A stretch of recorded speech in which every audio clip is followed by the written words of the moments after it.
Good afternoon, everybody. Welcome. I am so thrilled to be here today on the first full day of RSS. I think you're having an amazing time so far based on that round of applause, but let's hear it. Who's having an amazing time today? Yes. This is a fantastic conference, and I'm so glad that you're here. So let me introduce myself, even though I've been introduced thus far. I'm Emilyann Fogarty. I'm born and raised here in Rochester, and I'm head of data security and IT, actually, at a New York City-based startup called Naya Health. I have to say, this is an incredibly surreal moment for me, because just 5 years ago, I was sitting here at RSS. I was very pregnant with my now almost 5, going on 15-year-old daughter. And I was sitting in one of these seats, and I was watching in awe and admiration a powerful female leader who just happened to be the New York State CISO at the time.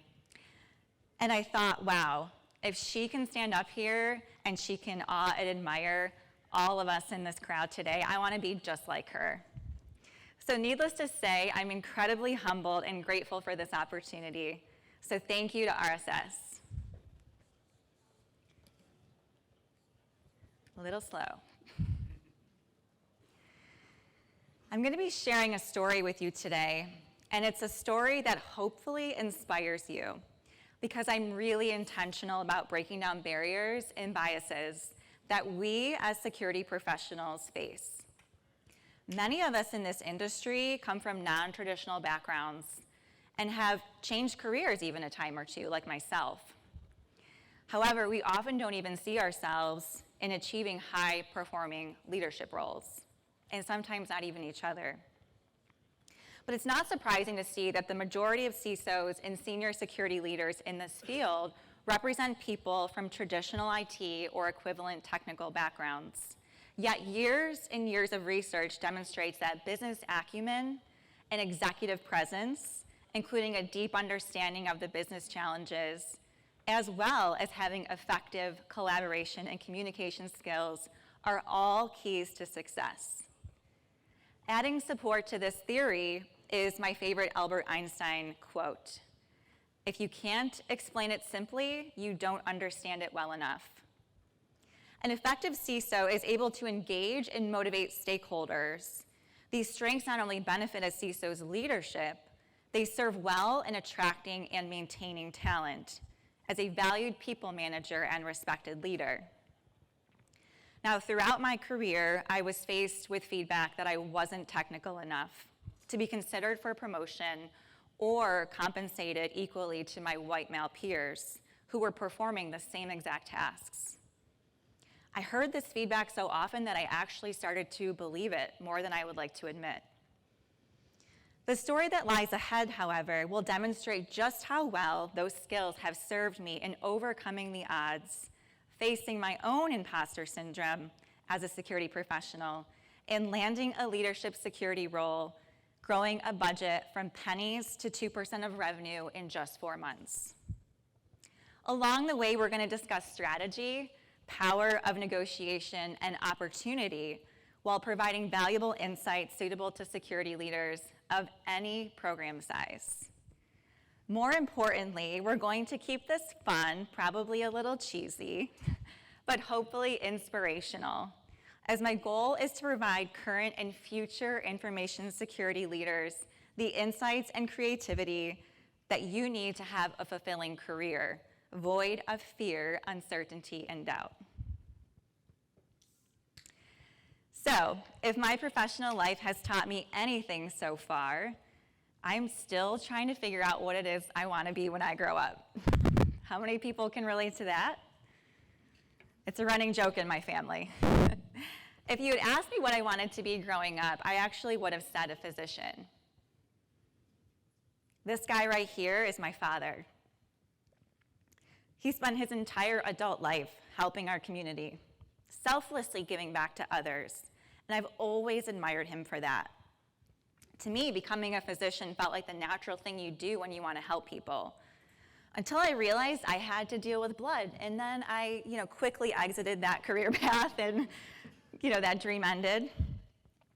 So I decided to pivot, and I completed a degree from RIT in diagnostic ultrasound.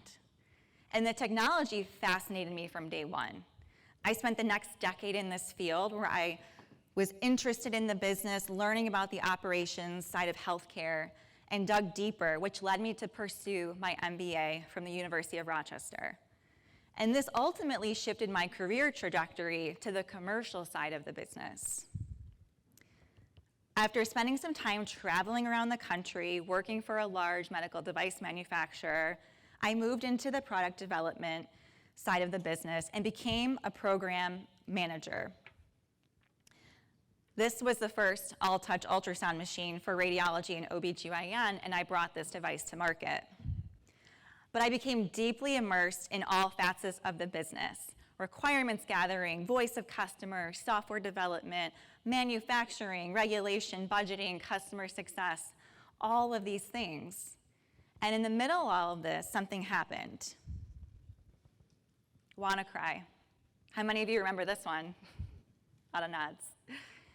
This ransomware event of 2017 was a critical turning point in healthcare. Suddenly, hospitals had to be concerned with the devices on their network, and the medical device manufacturing companies had to figure out how to patch these devices, hundreds of thousands of them worldwide, most of which were running on legacy, unsupported operating systems.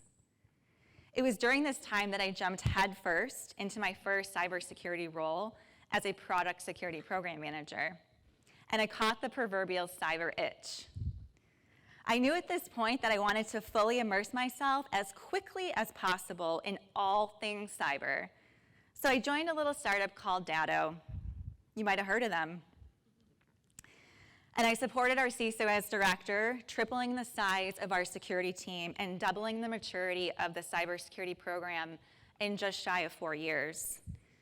Ultimately, that led us to a successful IPO. Here's where I am today at NAYA, a 125-person health tech startup, and I lead all things cyber, IT, and privacy for this company. Funny enough, though, the roles keep getting bigger, but the company gets smaller over time, so I'm not sure what's going on there. But if you haven't picked up on the theme yet, I tend to gravitate towards building things, building products, building programs, and most importantly, building relationships that fuel and support these objectives.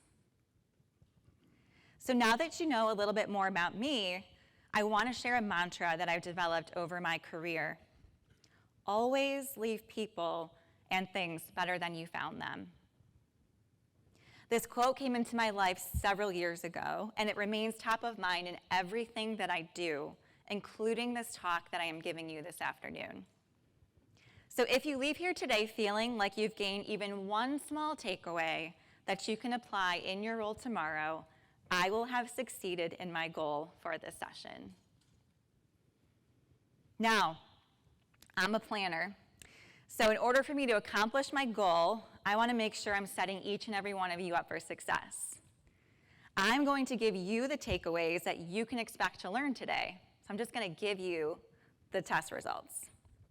And the best part is, whether you work for a startup or a large enterprise, whether you're a vendor, yes, there's even little keys in here for you too. If you're a consultant or maybe you're a student, if you're the CISO or you're an individual contributor, this session is for all of you. So before we dive in, I'm really interested in seeing the mix of people we have here today. Raise your hand if you work for a company that has less than 100 employees. Nice.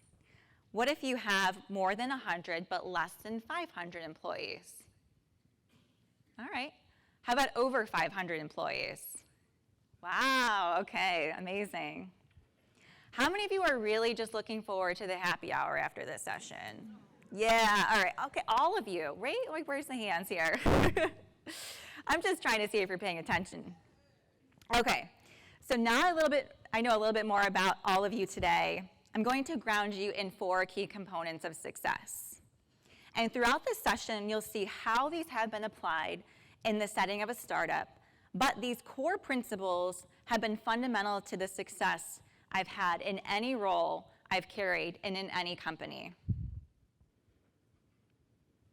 Number one, people are your most important asset.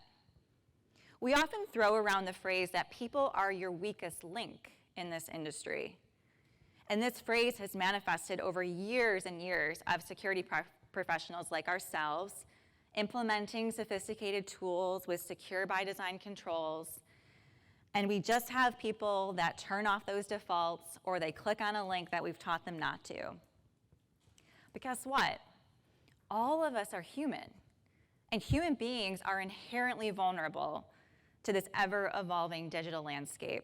Just ask ChatGPT, they told me. On top of that, we are busy people, arguably busier than we've ever been.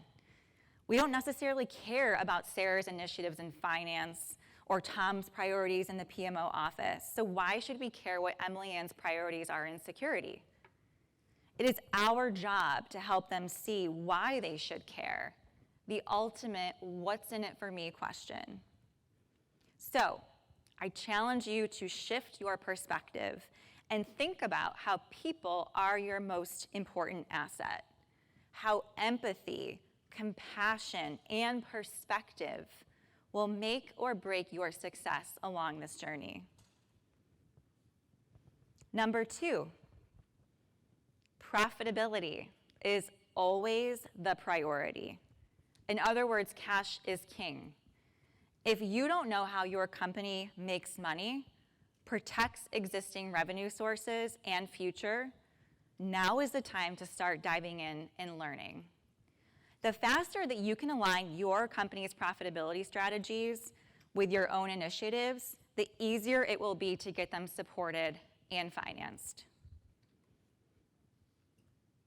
Number three, communication is the secret sauce. How, when, and by which means we engage with our internal and external stakeholders fundamentally determines the trajectory of our success. The people that do this really well are also mini project managers. Now, I'm not saying that you have to be formally trained and have your PMP, but you must be organized, focused, and overly communicative.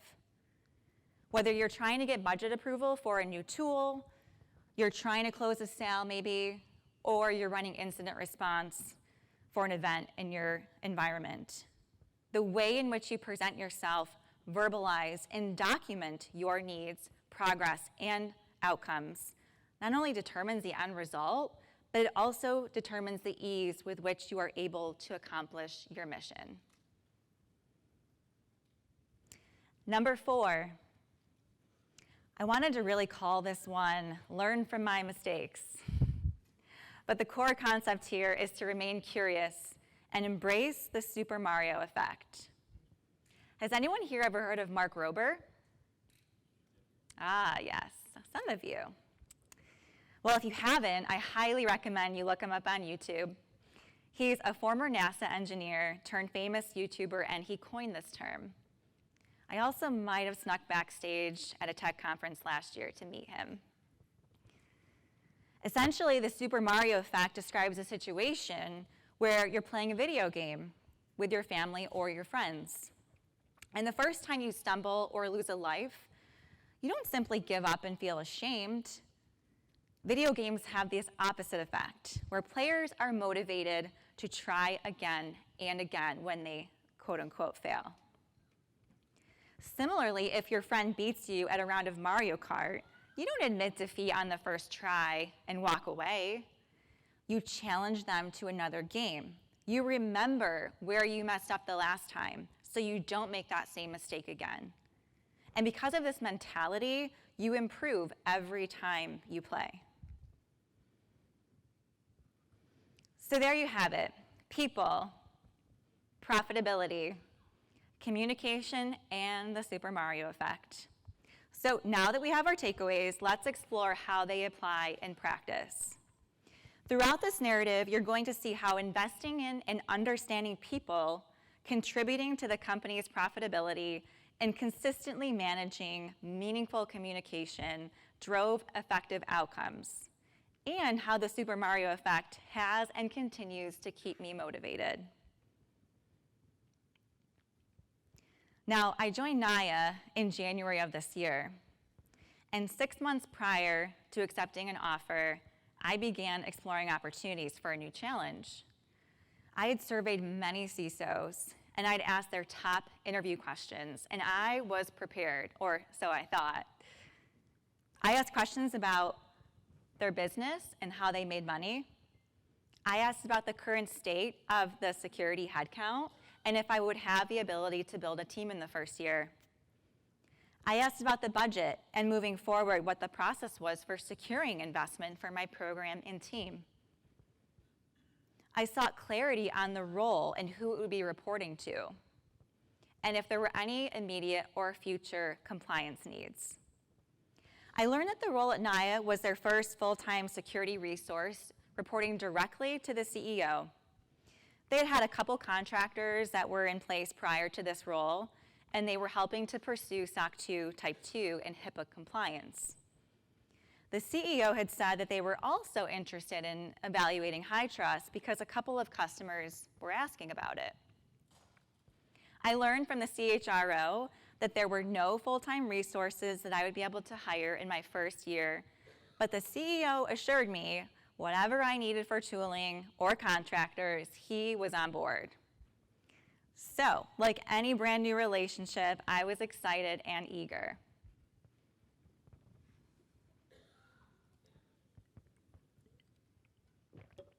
As you can see, I accepted the job.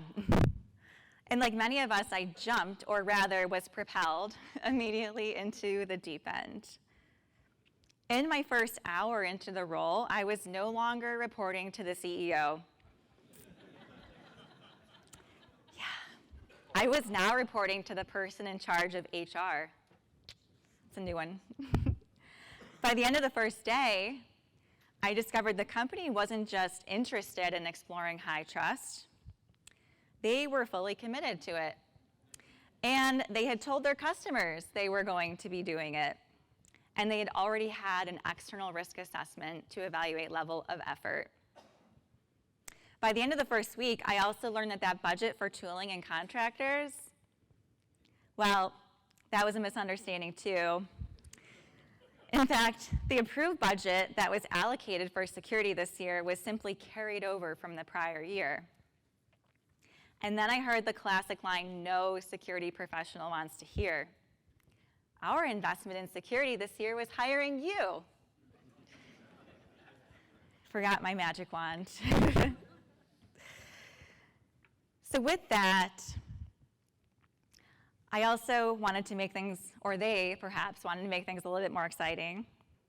I was informed that our IT strategy with our current MSP wasn't providing any ROI, and I needed to come up with a replacement strategy in 30 days.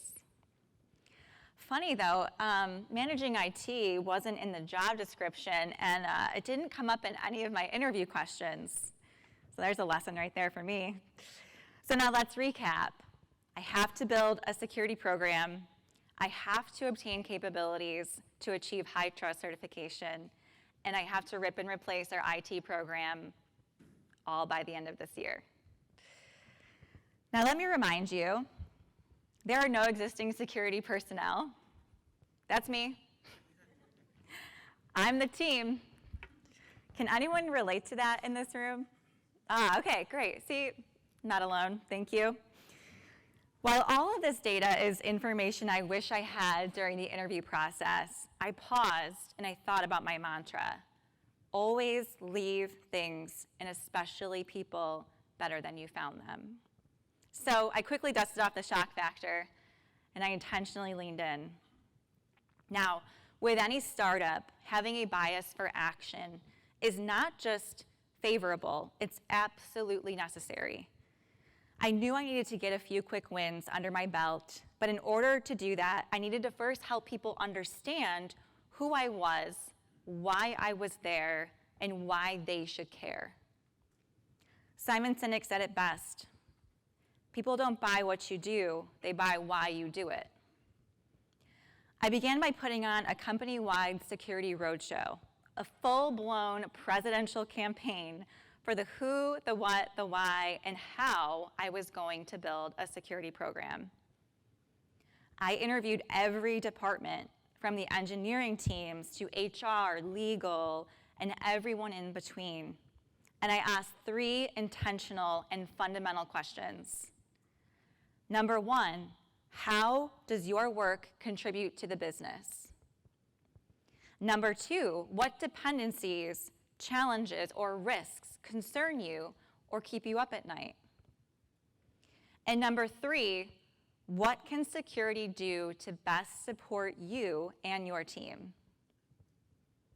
These questions were strategic because to my peers, I was approachable. I wasn't coming at them with a list of controls or requirements, let alone words they may not even understand. Instead, I was actively listening, observing, and learning about their day-to-day. And what wasn't completely obvious to them was that throughout this process, I was also collecting an inventory of assets and software we were using. I was mapping their questions and responses to the NIST cybersecurity framework to get a baseline understanding of our maturity and risk. And in parallel, I worked with legal to pull our top revenue producing contracts, and I reviewed all of them for security requirements.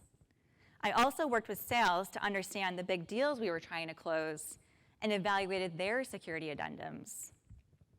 Knowing revenue is the most important priority for the business, I knew I had to tie our investments directly to customer impact. And I would later use all of this information and data to inform my roadmap in the first 90 days. Now, at this point, I have a pretty good understanding of where we have gaps and what our risk profile looks like. However, for the first time, I was in a unique position. I had no team or peers in my organization to kick around strategy or solutions, let alone anyone to ask for help. For the first time ever, I felt empowered and simultaneously incredibly vulnerable.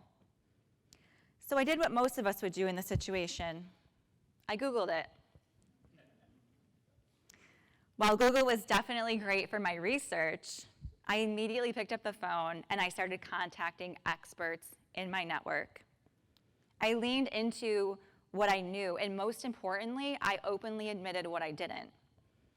And I crowdsourced feedback from the best of the best professionals in the industry, many of which are in this room today.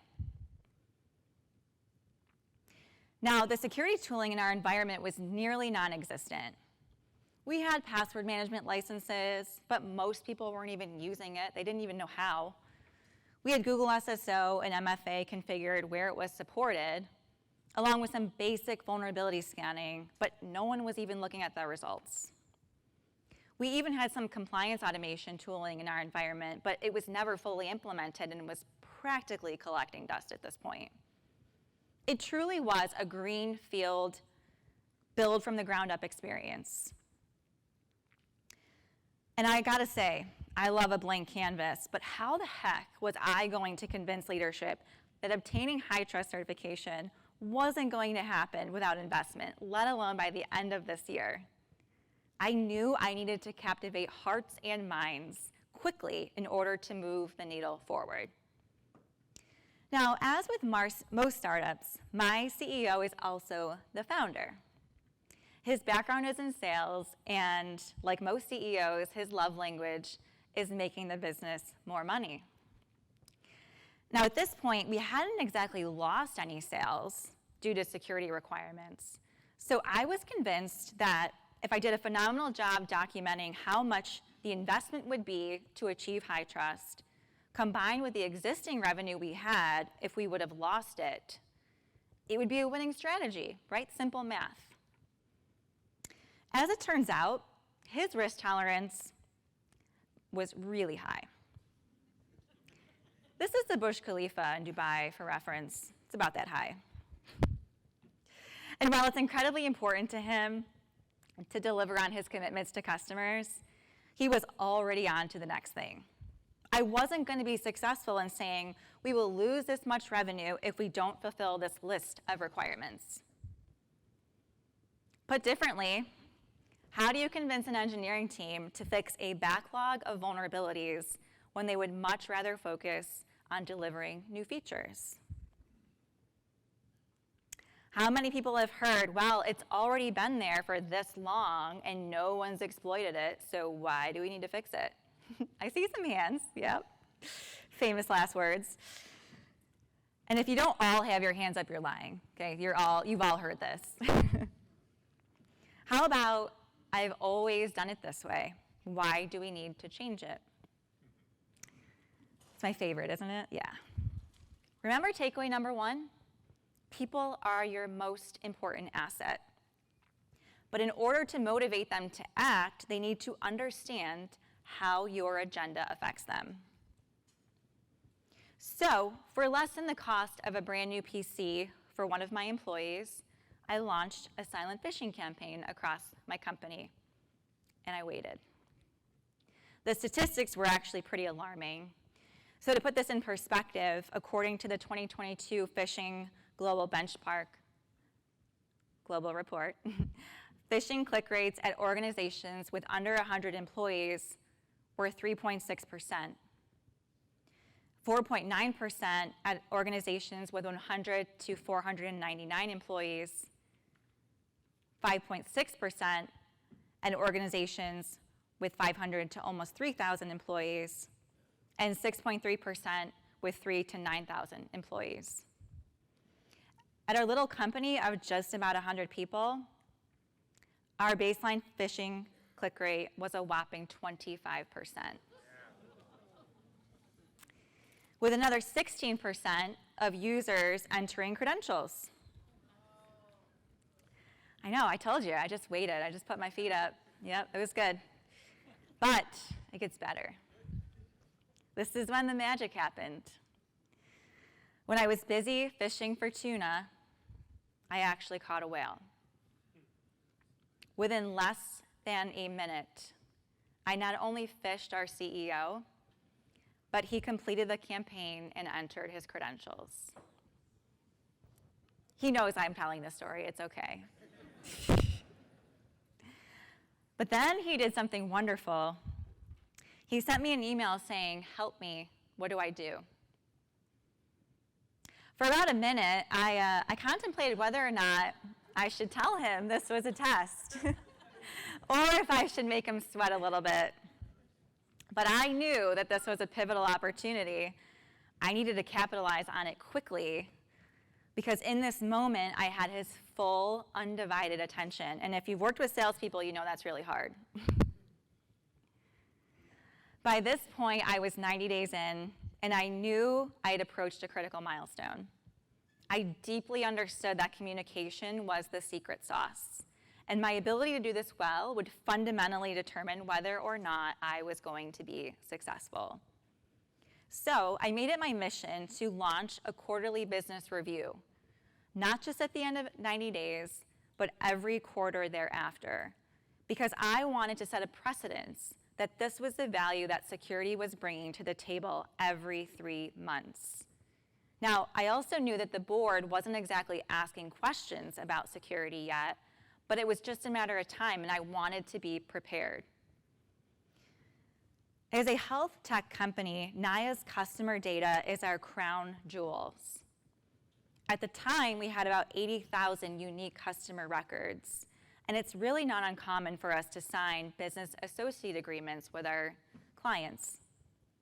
Now, a business associate agreement is essentially a formal agreement between two companies to make sure that they're handling your private information responsibly and legally.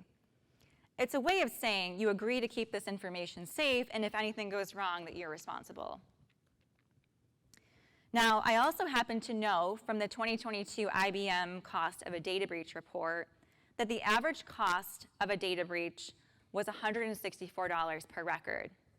Now, in the worst case scenario, if I multiply that by our user records, we're looking at a potential $12.5 million impact if things go sideways. Not only that, but despite the fact that NAYA is small and scrappy, like most SMBs, we have large enterprise customers. And guess what? They typically have pretty large, robust third-party risk management programs. And they mandate that their vendors, no matter how big or small, have the same level of security and data protection that they maintain themselves. And while these statements point to the quite obvious need to invest, I still had to tie the spend to revenue. Now, whether you're a security professional in an SMB or a large enterprise, this philosophy applies. Building a solid security program not only allows you to attract new customers, but it allows you to keep the ones that you have when something happens. So, fresh off the heels of phishing our CEO, I applied these strategies and received my first investment of $150,000. Now that I've successfully managed to unlock this investment, I can't drop the ball. I have to get it in the end zone. Maybe something the Buffalo Bills could use a little help with these days. I know, but I still love them. Don't discredit that. Now, please don't throw darts at me if you're an MSP, but I did decide to remove our MSP, and I brought IT in-house. And this gave me tighter control of our environment and allowed me to scale this capability over time. So I hit the ground running to source an IT contractor. Not only were we up against deadlines with our existing MSP contract, but I was going to need the help, and coupling security with our IT strategies meant that I could tightly prioritize and manage these initiatives. I also knew that compliance and the day-to-day fire drills we all manage, combined with the full-time job it can be to evaluate, source, and deploy these tools, was going to require me to be creative, but also focused and very deliberate in my approach. I didn't have a lot of excess bandwidth. Now, while hiring for our IT manager, I purchased some licensing for MDM so we could start managing our endpoints, and I continued leaning into my network so that I could really understand feedback and prioritize my search around various endpoint security tools and managed detection services. Now, we're a fully cloud-based SaaS company, so having visibility into our endpoints and cloud environment along with our SaaS applications is necessary. It's like putting my contacts in the morning. I can't manage what I can't see. Now, as an IT manager was coming up to speed and she was configuring our MDM, I began rolling out and testing a new endpoint detection platform. I also stood up a lightweight managed detection and response solution that was going to not only help me with the log monitoring, the alerting, and the threat hunting, but they were going to be instrumental in my incident response support. Now, I haven't lost sight of our phishing click rate. And over the last 6 months, I rolled out a wide-scale security awareness training initiative. All new hires got the lucky trip of having security awareness training with me on their first day of hire. And after that, we had security awareness training in the form of in-person training and online self-paced training to give everyone a well-rounded experience. Now, because I had limited budget, I knew I had to create and capitalize on opportunity. And while we're definitely moving in the right direction, I still was trying to figure out how I was going to meet customer obligations with high trust in such a short time frame and with virtually no resources. Now, for context on high trust, for those of you that are hearing this term for the first time, high trust is considered the gold standard framework for compliance in the healthcare space. It's a proprietary framework, and obtaining certification is a significant financial and time-consuming investment. Now, because the main purpose of obtaining high trust was to satisfy a small portion of our customers, I knew I needed to be methodical and pragmatic in my approach. So, again, I reached out to my network. I consulted with experts in our area, and I made the decision to pursue a SOC 2 plus high trust. rather than a separate HITRUST certification. So I quickly pivoted, and I hired a new firm with expertise in performing this type of audit.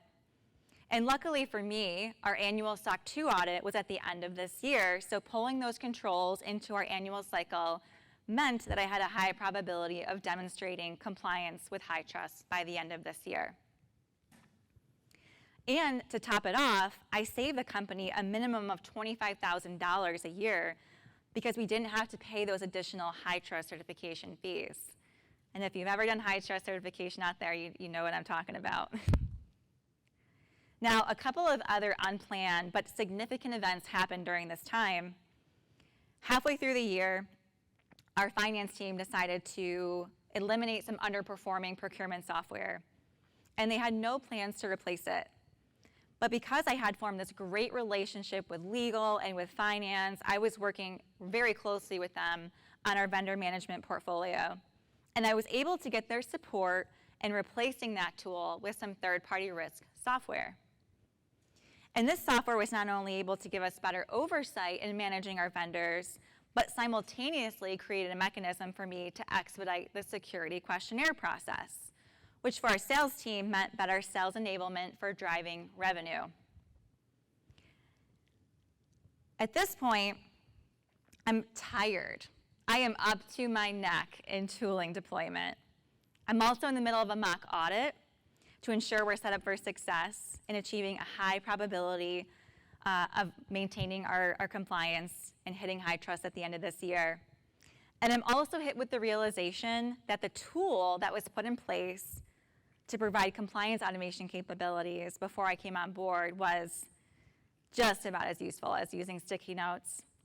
And at this point, I'm at the point where I just want to rip it out, and I'd rather go back to spreadsheets. And then my CEO came to me and said, hey, we have this vendor in our investors portfolio, and they keep bugging me. Would you mind taking a look and see if it's worth our time? And so I was like, okay, all right, it's sure. I'll talk to any vendor at this point. But I did a full evaluation. I looked at what was out there, not just this vendor, and I ultimately decided to go with them. And I saved the company an additional $10,000 a year in software costs. And what was great about this was that it actually started to give me the capabilities of seeing those controls in my environment and having the confidence that we were operating effectively in preparation for our audit. Sorry guys about this slide situation. All right. Now, last but not least, now that I had oversight over our IT environment, I took the time to dig into our licensing costs, and I uncovered $36,000 in excess licenses that I could recuperate. It was like Christmas morning and finding a $100 bill in your pocket at the same time. So I turned around and I invested half of that money into an identity and access management solution, accelerating that plan from next year. And I brought the other half into implementing a more robust penetration test later this year. Now, while all of these milestones felt like I was making significant progress, I certainly had my fair share of roadblocks and detours along the way. Over the course of 6 months, we experienced multiple reorgs. I had an entirely new finance team that I had to rebuild a relationship with.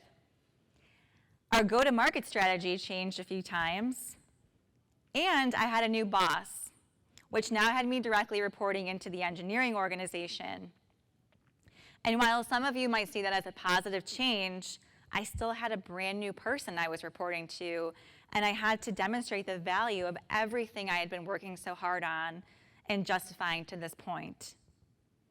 And because you can never get too comfortable in the startup world, an unplanned relocation of our New York City headquarters fell into my lap earlier this month.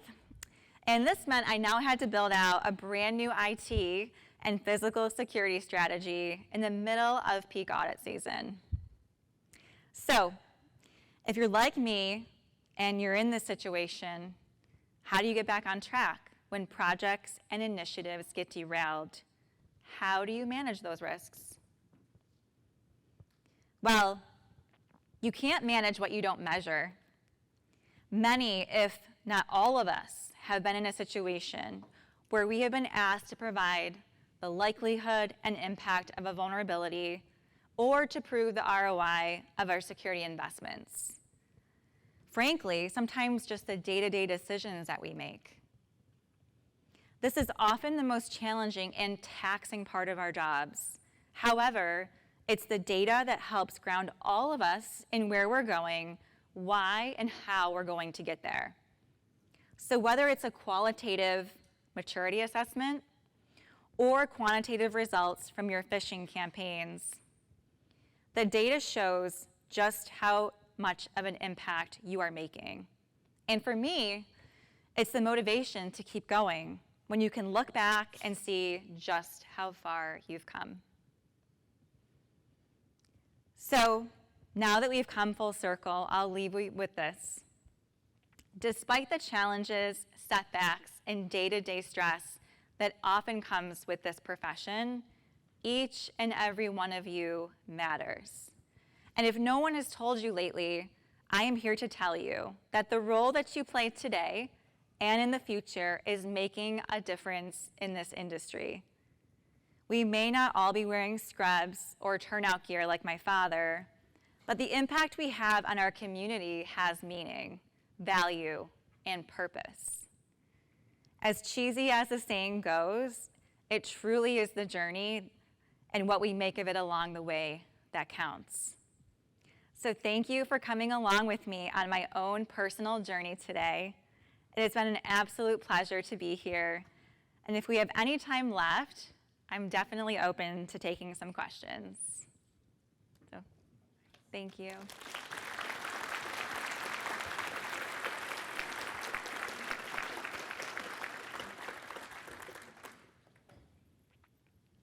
Any questions? You're a quiet group. Thank you.